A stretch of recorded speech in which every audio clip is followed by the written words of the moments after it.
Hello friend, आप देख रहे हो हमारा चैनल ग्रो बुक्स। तो आज हम फिर से आपके लिए नई बुक लाए हैं, जिस बुक का नाम है वायर्ड टू क्रिएट। इसका मतलब क्रिएटिव माइंड की मिस्ट्रीज का खुलासा। इनका लेखक का नाम है स्कॉट बैरी काउफमैन एंड कैरोलियन गेवरेज। तो चलिए बुक को आपको दो लफ्ज़ों में बताते हैं। वायर्ड टू क्रिएट 2015 में आई ये किताब सबसे ट्रिकी ह्यूमन ट्रेट यानी क्रिएटिविटी को करीब से जानने की एक कोशिश है। दुनिया के जाने माने क्रिएटिव जीनियसों की आदतों और काम करने के तरीकों को एक्सप्लोर कर उन्हें न्यूरोसाइंस और साइकोलॉजी की कुछ रिसेंट डिस्कवरीज से जोड़ती है। ये किताब अपने आप में काफ़ी इन्फॉर्मेटिव है। इस किताब को पढ़कर आप ये समझ पाएंगे कि क्रिएटिविटी के फील्ड में सक्सेस पाने वाले के मेसी माइंड और उनकी अजीबोगरीब आदतें कैसे उनकी क्रिएटिविटी को बढ़ाती है। साथ ही आप हमेशा से क्रिएटिविटी और आर्ट के सेंटर में रहे कुछ खास ट्रेट जैसे imagination, play, dreaming, passion, introduction, खुलापन और सेंसिटिविटी का इम्पोर्ट्स को भी समझ पाएंगे। यह बुक किसके लिए है? जो लोग अपनी लाइफ और काम में क्रिएटिविटी लाना चाहते हैं, जो लोग ये जानना चाहते हैं कि एक क्रिएटिव माइंडसेट कैसे काम करता है, ऐसे आर्टिस्ट और इनोवेटर जो अपने काम के लिए किसी इंस्पिरेशन की तलाश में हो। अध्याय नंबर एक, क्रिएटिव लोगों के मेसी माइंड्स को कंट्राडिक्शन यानी विरोधाभास बहुत पसंद है। क्रिएटिविटी को हमारे समाज में ज़्यादातर एक ऐसी विशेषता के रूप में देखा जाता है जो या तो आपको ऊपर वाले से तोहफे में रूप में पैदा होती ही मिल जाती है या फिर कभी नहीं मिलती। हालांकि ये सच है कि कुछ लोग नेचुरली दूसरे से थोड़े ज़्यादा क्रिएटिव होते हैं, पर यह तो सरासर गलत है कि ये तो आप क्रिएटिव या नहीं है। हर किसी में कुछ ना कुछ क्रिएटिविटी छुपी होती है। असल में क्रिएटिविटी बहुत से ट्रेट्स का एक हौच पौच है, कुछ जन्म से मिले हुए और कुछ एक्सपीरियंस से सीखे हुए। ऐसे बहुत सी तकनीक है जिनसे आप अपने अंदर छुपी क्रिएटिविटी को पहचान कर उसे बूस्ट अप कर सकते हैं। इस समरी में आप इन्हीं तकनीकों को सीखने वाले हैं। आप ये जानेंगे कि वो कौन से ट्रेट्स हैं जो क्रिएटिविटी को एक्सपोर्ट करते हैं। साथ ही हम ये भी समझेंगे कि इन ट्रेट्स को अपने अंदर जिंदा रखने के लिए हमें कौन सी आदतों और एनवायरनमेंट फैक्टर्स की ज़रूरत पड़ती है। बोल्डनेस एक ऐसा कैरेक्टर है जिसने हमेशा सबका ध्यान अपनी ओर आकर्षित किया है, फिर चाहे वो स्टीव जॉब्स हो जैसे इनोवेटर हो या फिर चेतन भगत जैसे राइटर, जिन्हें रूल्स तोड़ना और नए रूल्स बनाना हमेशा से पसंद रहा है। इन सभी को उन्हीं बोल्डनेस के लिए जाना जाता है। लेकिन सोचने वाली बात यह है कि क्या बस यही वो एक कैरेक्टर है जिसने इन लोगों को इतना आकर्षक और कामयाब बनाया है? दरअसल एक क्रिएटिव माइंड तो बहुत से ट्रेड से मिलकर बनता है, इसलिए ऐसा कोई नहीं एक कैरेक्टर तो ही नहीं सकता जिसे हम क्रिएटिविटी का आइडेंटिफिकेशन मार्क समझ सके।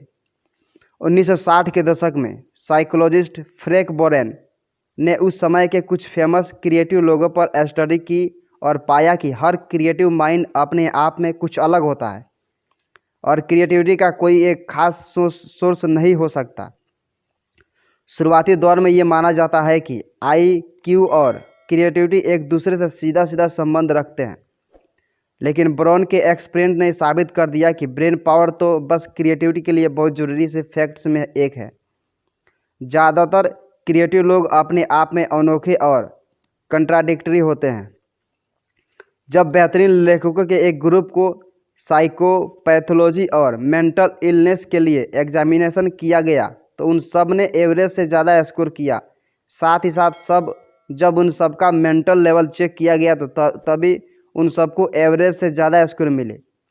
यह हैरानी की बात यह है कि उन सब का मेंटल लेवल ज़्यादा होने के साथ साथ मेंटल इलनेस का लेवल भी एवरेज से ज़्यादा है, जो कि आपने आप में एक बहुत बड़ा कंट्राडिक्शन है। कंट्राडिक्शन और कल्पना से भरे क्रिएटिव लोगों के मेसी माइंड्स को मेस उनकी हरकतों और आदतों में भी झलकता है।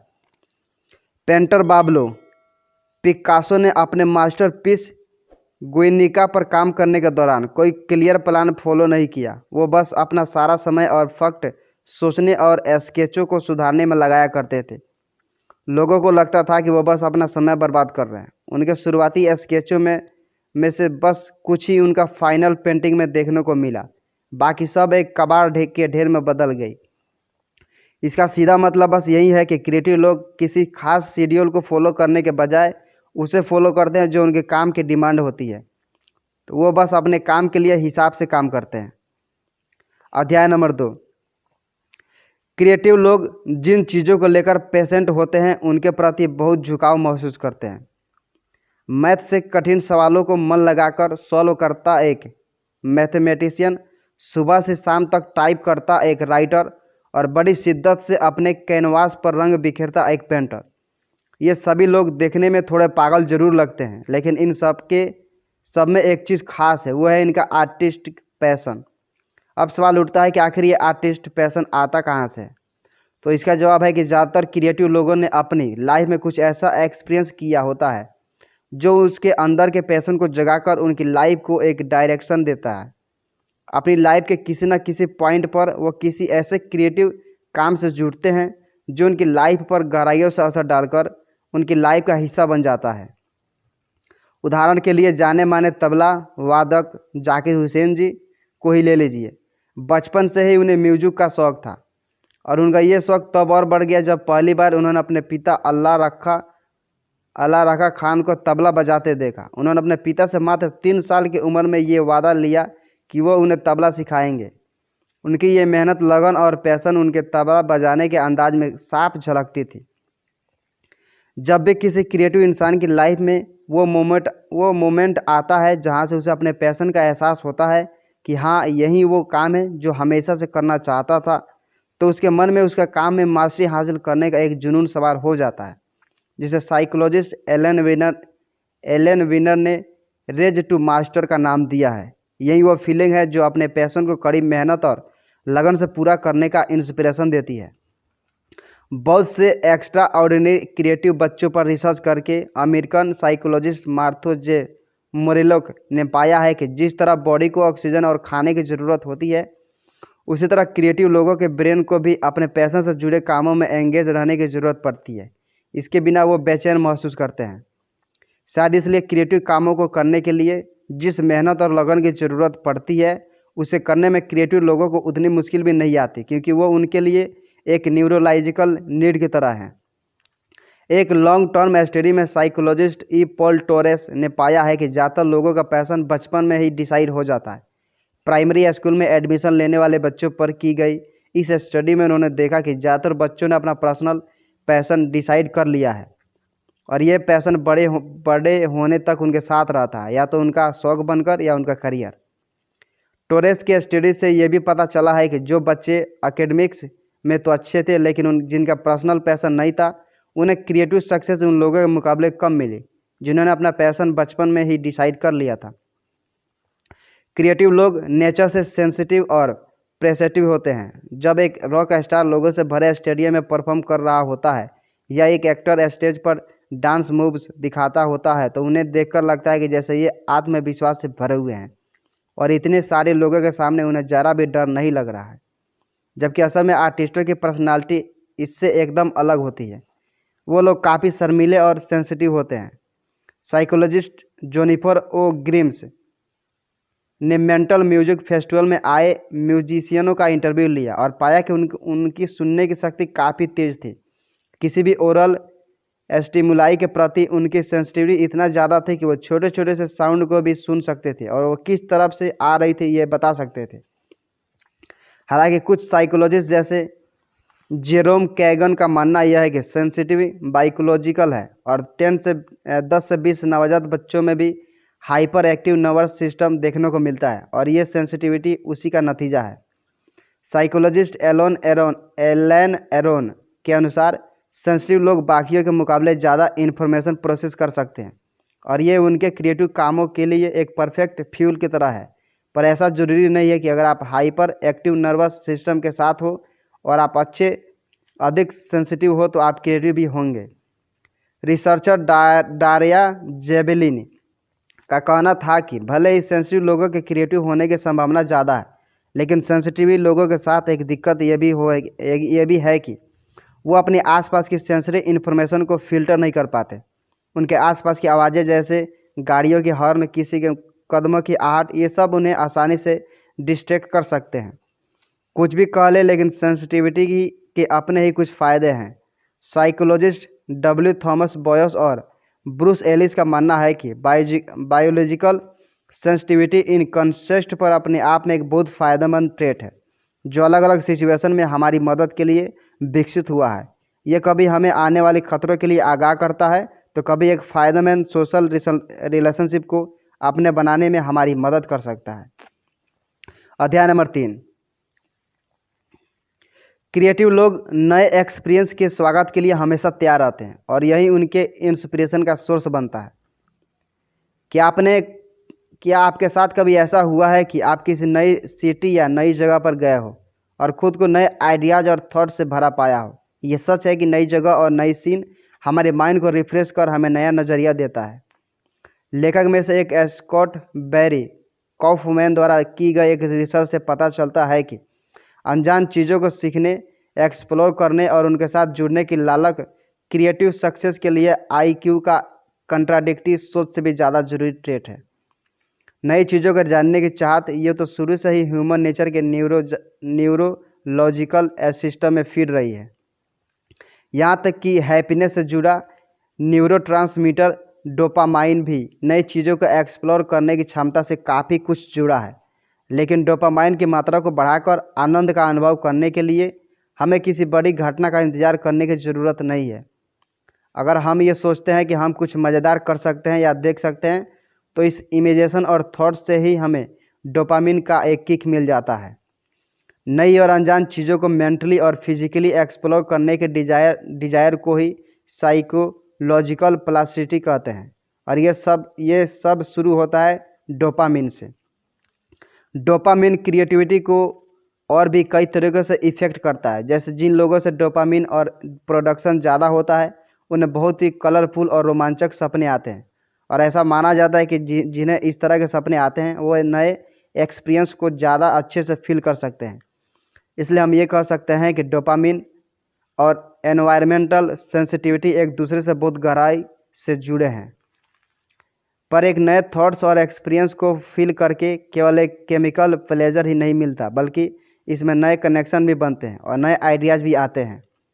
साइकोलॉजिस्ट डीन कैथ सिमोटन के 1977 में किए गए एक ऐतिहासिक विश्लेषण में यह बताया गया है कि ज़्यादातर देशों में क्रिएटिव सक्सेस का समय इमिग्रेशन के समय से मेल खाता है, जो इस बात को साफ दर्शाता है कि नई जगह, नई सोच और नए कल्चर को एक्सपोजर से ही नए थॉट्स, आइडियाज़ और इनोवेशन का जन्म होता है। नए कनेक्शन को एक्सप्लोर करने से हमारी इमेजिनेशन को ताकत मिलती है और हम जितना ज़्यादा एक्सप्लोर करेंगे उतना ही ज़्यादा मटेरियल हमारे दिमाग में स्टोर होगा और हम उतने ही क्रिएटिव तरीके से सोच पाएंगे। दिन में सपने देखना और इंट्यूशन पर विश्वास करना, ये दोनों आदतें क्रिएटिव लोगों को अपने इनर सेल्फ से जोड़ती है। स्कूल में अक्सर टीचर उन बच्चों को डांटते हैं जो अपने आप में खोया रहा करते थे। उनका मानना था कि अगर बच्चे कंसंट्रेट नहीं करेंगे तो सीखेंगे कैसे। पर आज न्यूरोलॉजिकल साइंस ने ये साबित कर दिया है कि कंसंट्रेट करना जितना ज़रूरी है उतना ही ज़रूरी अपने दिमाग को इधर उधर भटकने देना भी है, खासकर जब आप किसी क्रिएटिव काम से जुड़े हो। दिन में सपने देखना यानी डे ड्रीमिंग से आप अपने अनकॉन्शियस माइंड में झांक सकते हैं और उन फीलिंग्स को और इमोशन को समझ सकते हैं जिनसे आप अपने तौर पर अनजान रहते हैं। इससे आपके कई सारे इमोशनल और साइकोलॉजिकल प्रॉब्लम सॉल्व हो सकती है। फेमस साइकोलॉजिस्ट कार्ल जूर की लाइफ में जब भी कोई इमोशनल चैलेंज आता है तो वो एक्टिव इमेजिनेशन तकनीक का इस्तेमाल करते हैं। इस तकनीक के तहत वो अपने विचारों को उड़ने के लिए एक खुला आसमान में देते हैं, जिससे उनके अनकॉन्शियस और कॉन्शियस माइंड आपस में बात कर पाते थे। ऐसा करने से उन्हें अपने प्रॉब्लम को लेकर एक फ्रेश और नया नज़रिया मिलता था और उससे सॉल्व करने के लिए नए आइडियाज़ भी आते थे। ऐसी एक्साइटिंग डिस्कवरीज जिसमें कॉन्शियस माइंड का कोई इस्तेमाल नहीं किया हो वो दुनिया के लिए एक हॉलमार्क साबित होती है। डे ड्रीमिंग के साथ साथ अपने अनकॉन्शियस माइंड को जगाने के और भी कई तरीके हैं। असल में कई साइंटिस्ट कोग्निशन की ड्यूअल प्रोसेस थ्योरी को मानते हैं, जिसमें दो तरह की थिंकिंग काम करती है। टाइप 1 फास्ट प्रोसेस थिंकिंग, जिसमें कॉन्शियस माइंड का रोल नहीं होता। ये एक फास्ट ऑटोमेटिक प्रोसेस की तरह काम करती है, जैसे इंट्यूशन, इमोशन, मेंटल शॉर्टकट और इम्प्लिसिट लर्निंग, यानी बिना किसी कॉन्शियस एफर्ट के सीखना। टाइप ये एक लो प्रोसेसिंग है, जिसमें कॉन्शियसली सोच कर फैसला ले लेते हैं। ज़्यादातर लोग इसे इंटेलिजेंस का नाम देते हैं। इसमें काज एंड इफेक्ट और रीजनिंग जैसी चीज़ें शामिल हैं। शुरुआती दौर से साइंटिस्ट इन दोनों थिंकिंग प्रोसेस को एक दूसरे से बिल्कुल अलग मानते हैं, लेकिन लेखकों को में से एक स्कॉट बोरी कॉफमैन ने 2009 में ये बताया कि हमारी सोच असल में एक ड्यूल प्रोसेस है, जिसमें दोनों प्रोसेस साथ मिलकर काम करती है। हर इंटेलिजेंट टाइप 2 बिहेवियर के पीछे कहीं ना कहीं टाइप 1 बिहेवियर के पीछे काम कर रहा होता है। ख़ासतौर पर यह पैटर्न रिकॉग्निशन और इन्फॉर्मेशन को फिल्टर करने में। कई बार जब हमारा कॉन्शियस माइंड किसी प्रॉब्लम को सॉल्व नहीं कर पाता तो अनकॉन्शियस माइंड उसका चार्ज ले लेता है। जैसे ग्रेट क्रिक मैथमेटिशियन और फिलोसोफर आर्किमिडीज ये के साथ हुआ जब वो वॉल्यूम का फार्मूला डिजाइन कर रहे थे। बहुत कोशिश के बाद भी वो फार्मूला ढूंढ नहीं पा रहे थे, लेकिन एक दिन अचानक उन्हें वो फार्मूला तब मिल गया जब वो अपने बाथ टब में रिलैक्स कर रहे थे। उनके मुंह से निकला हुर्रेका। ये एक ग्रीक शब्द है जिसका मतलब मैं ढूंढ लिया। यह यकीनन उनके अनकॉन्शियस माइंड का भी काम था। अध्याय नंबर 4। क्रिएटिव लोगों को अकेला रहना पसंद होता है क्योंकि इसमें उन्हें अपने पैशन पर कॉन्सेंट्रेट करने का मौका मिलता है। दिन भर के थकान वाले काम के बाद खुद के साथ एक छोटी सी सैर बहुत ही सुकून देती है। पर यह वाक ऐसी होनी चाहिए जहां हमारे ऊपर किसी जिम्मेदारी का कोई बोझ ना हो, ना ही हम किसी तरह के काम के प्रेशर में हो। इस सैर में सुकून तो है, साथ ही साथ इससे कई और फायदे भी हैं। इतिहास के कुछ जाने माने फिलोसोफर इस तरह की सैर को अपने थॉट्स को नई डायरेक्शन देने और नए आइडियाज़ तक पहुंचने का जरिया मानते हैं। इसलिए चाहे वो संगीतकार हो या फिर कोई लेखक, हर कोई खुद के साथ सैर करने के लिए कम से कम 1 घंटे का समय जरूर निकालते हैं। इससे उनके सोच और नज़रिए में नया आता है और उन्हें अपनी आसपास की चीज़ों को अलग ढंग से देखने का मौका मिलता है। बुद्धिस्ट मॉन्क मैथ्यूस रिकॉर्ड का कहना है कि जब हम नेचर के साथ अकेले सैर करते हुए समय बिताते हैं तो बाहर का साइलेंस हमारे अंदर के साइलेंस के सारे दरवाजे खोल देता है। अपने अंदर के शोर को शांत कर हम अपने अंतमन को झांक सकते हैं। हमारे अनकॉन्शियस माइंड में छुपे आइडियाज और इमेज हमें साफ साफ दिखाई देने लगता है। बिना किसी डिस्ट्रैक्शन के हम नेचर के साथ ऐसे कनेक्शन बना लेते हैं जहाँ से नए आइडियाज़ का जन्म होता है। हालांकि चार्ल्स डार्विन से लेकर आर्यभट्ट तक सभी सैर करना प्रेफर करते थे, लेकिन सैर करना सॉल्टिट्यूड पाने का अकेला जरिया नहीं है। अक्सर सुनने में आता है कि पेंटर या फिल्मकार महीनों के लिए अपने घर से दूसरे किसी आइलैंड या फार्म हाउस पर जाकर नेचर के बीच सॉलिट्यूड की तलाश करते हैं। ऐसा इसलिए क्योंकि अकेलापन हमें अपने अंदर की आवाज़ को सुनने का मौका देता है, जो किसी भी क्रिएटिव प्रोसेस के लिए बहुत ज़रूरी है। 16वीं शताब्दी के फ्रेंच फिलोसोफर मिशेल डी मोंटेग्ने का मानना था कि खुद को समाज के बनाए हुए डिस्ट्रैक्शन से दूर किए बिना हम चीज़ों को अलग नज़रिए से नहीं देख सकते, क्योंकि लोगों से मिली इन्फॉर्मेशन बहुत हद तक गलत भी होती है।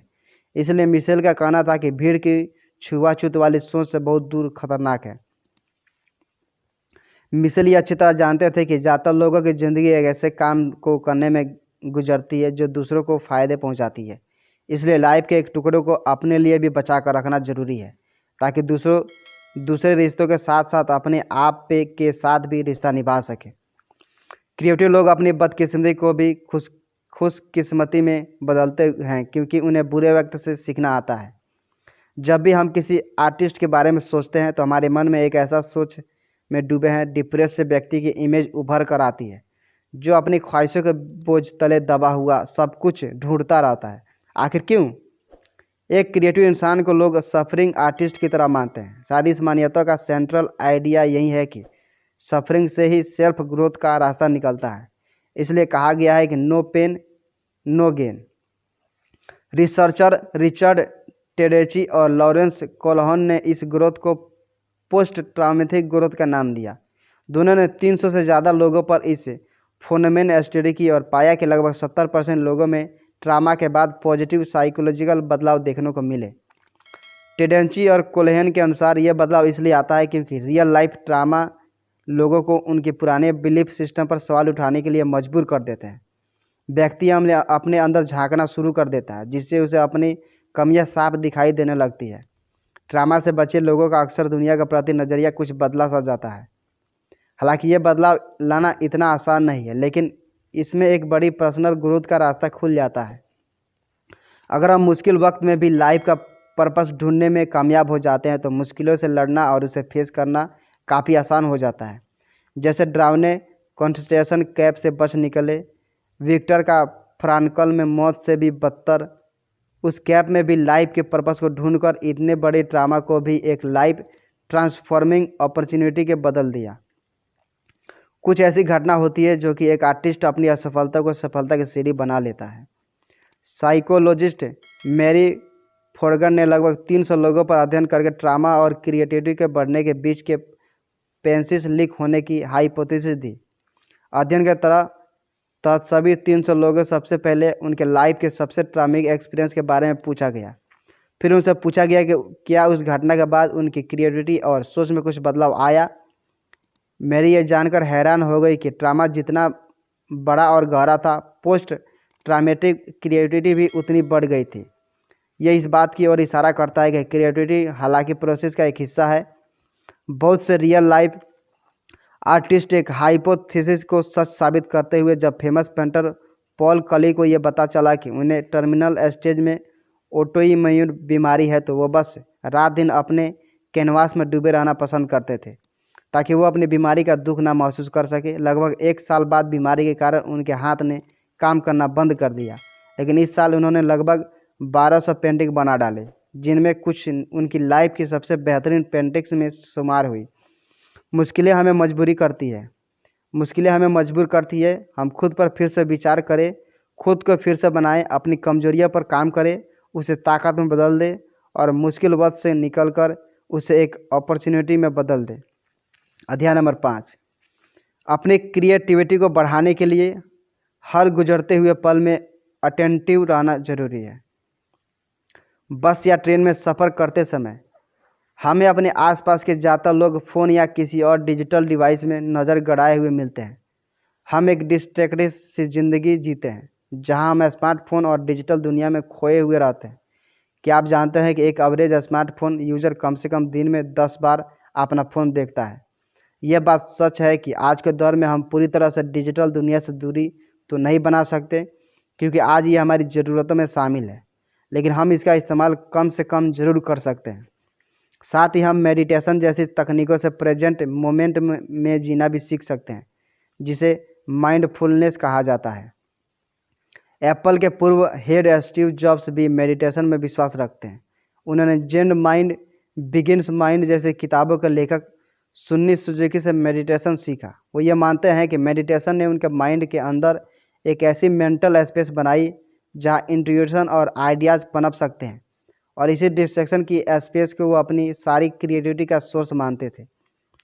Mindfulness based states management programme के फाउंडर जॉन कॉब्ड जिनका कहना था कि मेडिटेशन केवल सही पोस्चर में सीधे बैठना ही नहीं, बल्कि मेडिटेशन का मतलब है कि अपनी लाइफ का ऐसे जीना जैसे हर एक गुजरता हुआ पल कीमती हो।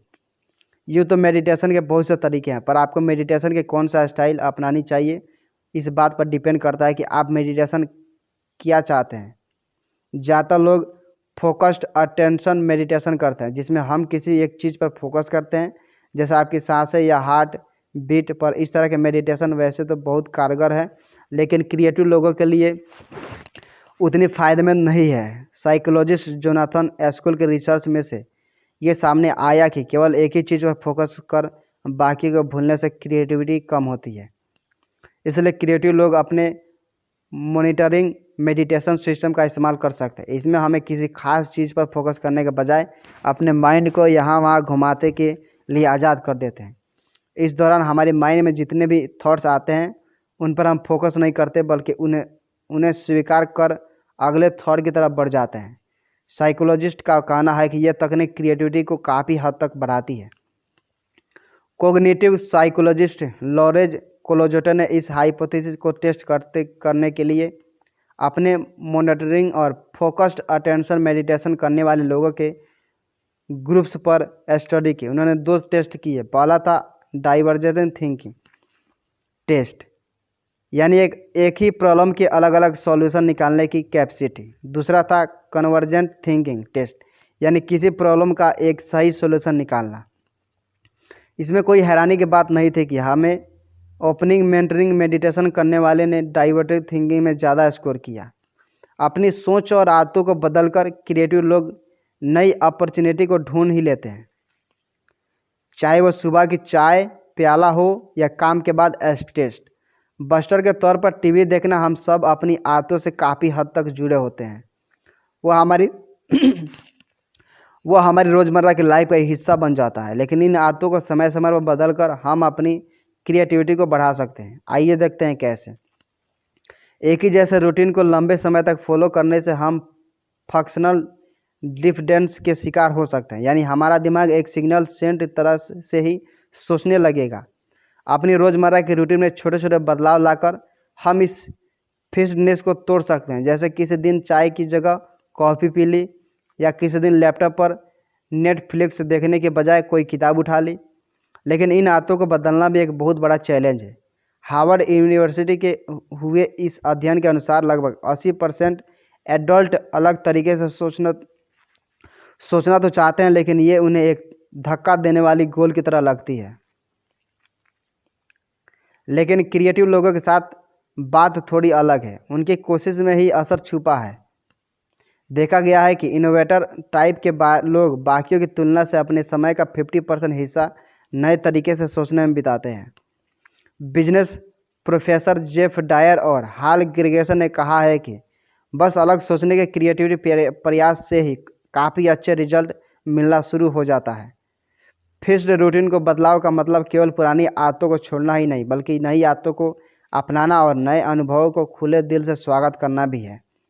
नई आदतों को शुरू करने का एक बेहतरीन आइडिया है सक्सेस के प्रति अपने नज़रिए को बदलना। आप सक्सेस को कैसे देखते हैं, इस पर आपका पूरा प्लान डिपेंड करता है। मोटिवेशन साइंस की स्पेशलिस्ट ग्रेबिलियन ओटोग्रीन के अनुसार फ्यूचर में मिलने वाले सक्सेस को सोचकर खुश होने से हमारा मोटिवेशन कम हो जाता है, जिससे असल रिजल्ट को पाने के लिए हार्डवर्क करना और कठिन हो जाता है। साइकोलॉजिस्टों के अनुसार सक्सेस को पाने का एक अच्छा तरीका है मेंटल कंट्रास्टिंग, यानी सिक्के के दोनों पहलुओं के बारे में सोचना। इसके तहत आप अपने गोल के साथ साथ वहां तक पहुंचने में आने वाले रुकावटों के बारे में भी सोचते हैं। जैसे मान लें आप अपना वज़न कम करना चाहते हैं। ऐसे में आपका वज़न कम करके आपको कैसा लगने वाला है ये तो सोचेंगे ही, साथ साथ ये भी सोचेंगे कि वज़न कम करने में आपका क्या क्या मुश्किलें होंगी। जैसे कभी कुछ तला भुना खाने का मन करेगा, कभी जिम नहीं जाने का मन करेगा। इसी तरह आप दोनों चीज़ों के बारे में एक साथ सोचकर आपके रास्ते में आने वाली मुश्किलों का पता पहले ही लगा सकते हैं, ताकि जब आप अपने गोल को पाने के राह पर चल पड़े तब ये रुकावटें आपका रास्ता नहीं रोक पाए। अध्याय नंबर 6। क्रिएटिव लोग फेलियर का खतरा उठाते हुए पुरानी सोच को छोड़कर नए कनेक्शन बनाते हैं। ज़्यादातर लोग दूसरे के क्रिएटिविटी को समझ नहीं पाते और उसे दबाने की कोशिश में लगे रहते हैं। असल में इंसानी दिमाग की वायरिंग ही कुछ ऐसी हुई है कि इसे जिस चीज़ की आदत लग जाए उसे बदलने में इसे बहुत परेशानियां होती है। चूँकि क्रिएटिविटी में नयापन और बदलाव है, इसलिए ज़्यादातर लोग इसे पचा नहीं पाते। कुछ नया करने में हमेशा फेल होने का डर लगता है।